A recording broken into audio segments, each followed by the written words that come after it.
Hukum azan dan iqamat. Apakah hukum? Pendapat yang pertama, azan dan iqamat kedua-duanya adalah sunat hukumnya. Jadi dari kita ni kata azan itu sunat. Kerana Nabi SAW tiada menyuruh memfardukan, mana tak menyuruh, tidak meletakkan dia ni fardu akan keduanya pada hadisul A'rabi. Nabi kata, bila kamu iza qumta ila salat fa asbighil wudu. Bila nak solat, ambil wudu. Dia tak sebut azan. Itu maksud di hadis Arabi. Arabi itu orang kampung hok mari tanya Nabi sallallahu alaihi wasallam tentang macam mana nak solat. Serta menyebutkan berwudu dan menghadap kiblat dan rukun-rukun sembahyang. Sedangkan hadis Arabi ni orang Badui yang tanya Nabi tentang hukum solat yang diriwayatkan oleh Imam Bukhari dan Muslim. Maknanya pendapat pertama kata azan dan iqamat sunat. Pendapat yang kedua, tak nombor, kata setengah ulama pula adalah keduanya fardu kifayah. Maknanya fardu kifayah ini, kalau satu kampung tak ada azan, berdosa belaka sebuah kampung. Itu makna fardu kifayah. Beza di antara fardu kifayah dengan sunat. Sunat kalau tak azan tak berdosa.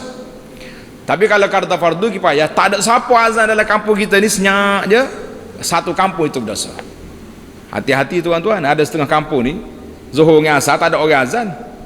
Ni kita kena cari juga pakcik-pakcik kita hak tua-tua, hak peceh-peceh, apa RTM hak tak pergi kerja ni, minta tolong pergi azan, tolong semaya di surau kita tu, di balasah kita, jangan kosong gitu ya.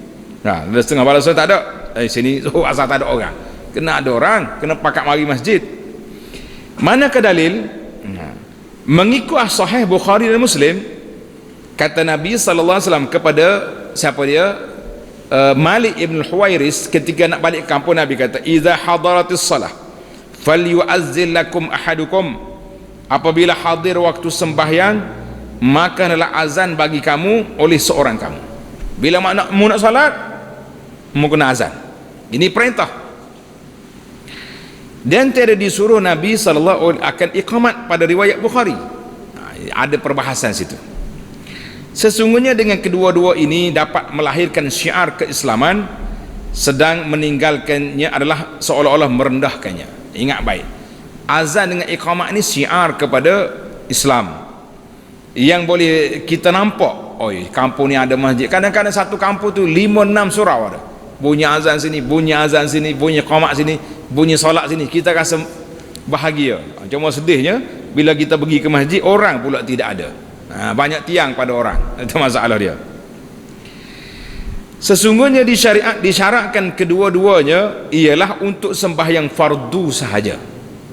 Kaum azan dengan qaumat ni untuk sembahyang fardu sahaja, tiada disuruh untuk sembahyang lain seperti sembahyang sunat, sembahyang jenazah, sembahyang kedua hari raya, kerana ketiadaan sabit hukumnya. Mana tak ada riwayat Nabi kita suruh azan bila nak solat lain daripada solat fardu.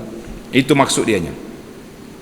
Peringatan, kata sebahagian ulama, pada sembahyang hari raya dan seumpamanya dari tiap-tiap sembahyang sunat yang disuruh berjamaah, seperti solat gerhana, sembahyang minta hujan, sembahyang tarawih, kita ketika hendak dikerjakan berjamaah ialah dengan lafaz as-salatu jami'ah. Jadi tak boleh kita panggil azan, tak ada. Paling banyak pun, paling kuat pun kita kata as-salatu jami'ah, sebagaimana yang diriwayatkan dalam Sahihaini. Sahihaini itu mana dalam Bukhari Muslim, pada gerhana matahari. Jadi kita belajar dalam bab solat ni ada dua kategori. Satu kategori solat sunat yang disunatkan berjamaah. Apa dia? 2 hari raya, 2 gerhana, solat minta hujan, dan solat istisqa minta hujan. Itu dia panggil solat tarawih Ramadan. Jadi solat ni disunatkan berhimpun, tapi tidak disunatkan azan. Cuma ada dalam solat gerhana, Nabi kita panggil as-salatu jami'ah. Jadi kata di para ulama, bolehlah dikiaskan solat lain itu dengan solat yang boleh berhimpun, disunatkan berkumpul dengan panggilan yang tersebut. Tetapi kata sebahagian ulama lain pula, tiada disunatkan selain dari sembahyang gerhana kerana tidak ada dalil yang menuntutnya, dan sekiranya sunat tentulah tiada ditinggalkan oleh Nabi sallallahu alaihi wasallam, oleh para khulafa ar-rasyidun kemudian daripadanya, dan tiadalah sah qiyas padanya. Ini khilaf tuan-tuan tulis sini, dia panggil khilaf dalam ibadat. Boleh dah kita qiyas dalam ibadat. Hak adanya solat gerhana, solat minta hujan boleh ke tak boleh? Itu maksud dia. Dia berpegang pada satu kaedah, li'anna ma wujida sababuhu fi asrihi wa lam yaf'alhu fa fi'luhu ba'da asrihi bid'atun. Artinya kerana sesungguhnya barang yang didapati sebabnya pada zaman Nabi, benda ni berlaku zaman Nabi, sebab pun ada, sebab nak kumpul orang. Waktu gerhana Nabi panggil as-salatu jami'ah, waktu nak salat istisqa Nabi panggil, tapi dia tak sebut. Itu maksud sebab. Dan tiada diperbuatkan dia, maka memperbuat selepas zamannya adalah bid'ah hukumnya. Ini perbahasan dalam masalah hukum ini. Oleh itu tiadalah sah menetapkan dengannya dengan qiyas dan juga dengan cara yang lain dari kerana kaedah al-aslu fil ibadati at-tauqif wal ittiba'. Maknanya asal dalam bab ibadat ni kita kena berpegang dengan dalil.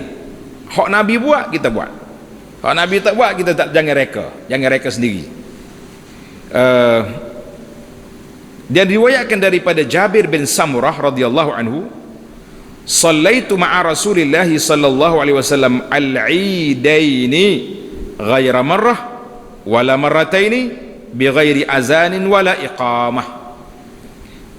Hadis ini muttafaqun alaih. Artinya telah sembahyang saya bersama dengan Nabi sallallahu alaihi wasallam sembahyang 2 hari raya, bukannya sekali dan bukannya 2 kali, dengan tiada azan dan iqamah. Baik, maknanya jelaslah di sini azan dengan iqamah ni dia panggil benda tauqif. Hak Nabi suruh azan kita azan, ya Nabi suruh iqamat kita iqamat. Solat-solat lain sunat yang tidak ada azan jangan diazan. Dia kata ya apa salahnya kita nak buat benda baik kan, kita pun maya gaya tahun ni kita azan, boleh ke tak boleh? Jawabnya tidak boleh. Yang mana tak boleh kita nak reka-reka dalam perkara ibadat kecuali apa yang terdapat dalil dalam perkara ini. Maka di sini para ulama letak satu kaedah, asal dalam bab ibadat tak boleh buat kecuali ada dalil. Satu lagi kaedah, asal dalam perkara muamalat boleh buat sehingga dalil melarang. Macam kita hari ni dalam bab muamalat, dalam bab kerja buat, kita nak makan apa? Nasi. Nabi tak makan nasi, kita ambil makan roti, makan buah tamar, tapi dia tak makan durian contohnya, tidak jadi masalah. Tetapi sehingga ada larangan, Nabi kita larang apa dia? Oh iya, orang makan lo ni ustaz, dia tak makan dengan tangan, makan dengan sudu, makan dengan gerepu. Boleh tak boleh kita makan dengan gerepu? Nabi tak makan ni, tak. Dalam perkara ada boleh kita nak makan dengan gerepu ke, dengan kayu cocoh ke, tapi ada larangan. Mana Nabi larang? Nabi kata kul biyaminik, makan dengan tangan kanan. Jadi dengan tangan kanan tak apa, dengan gerepu, dengan sudu, dengan chopstick, dengan apa, cocok je lah. Wala takul bishimal, jangan makan dengan tangan kiri. Maknanya makan dengan suak dengan tangan kiri ke, makan dengan sudu tangan, itu dilarang. Itu dia katakan al-aslu, asal dalam perkara kehidupan ini dibenarkan sehingga ada dalil yang melarang. Jadi Nabi kita benar, kita nak makan dengan apa saja, hak Nabi kita larangnya makan dengan tangan kiri, itu tidak boleh. Itulah itu kaedah lah. Kalau kita nak bahas dia panjang sini,